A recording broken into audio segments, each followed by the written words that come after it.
What's going on, my good people? Mike Hidalgo here. Thank you for joining us on another FCP Euro DIY. Today, we're going to be working on a 2016 Audi S3.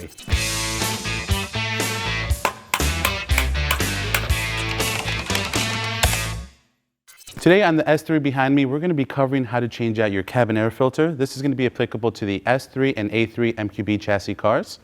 Today we're using a Corteco Micron Air Blue cabin air filter.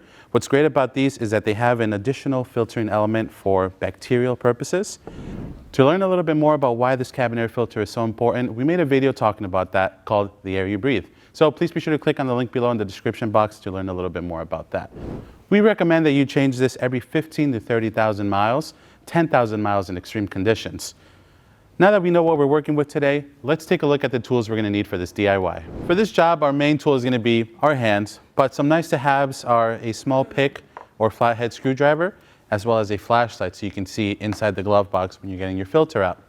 Now that we have our tools situated, let's get started on this DIY. We're in the passenger side of the S3. We have our glove box open. As you can see, we have the cover to where our cabin air filter goes. At the very top, you have 3 little tabs. One here, and one at the end that lock this plate on. So what you want to do is you can always start by taking your hand and just pressing down on the first one. There's a tab at the end over here too that you can use to pull on, and that'll get that one started. As you do that, you pull on the second one, pull again, that'll pop that second one out. And you can do the third one and it should open up. You can also replicate that with a small pick like this or a flathead screwdriver, whatever is easier for you. Pull that lid out.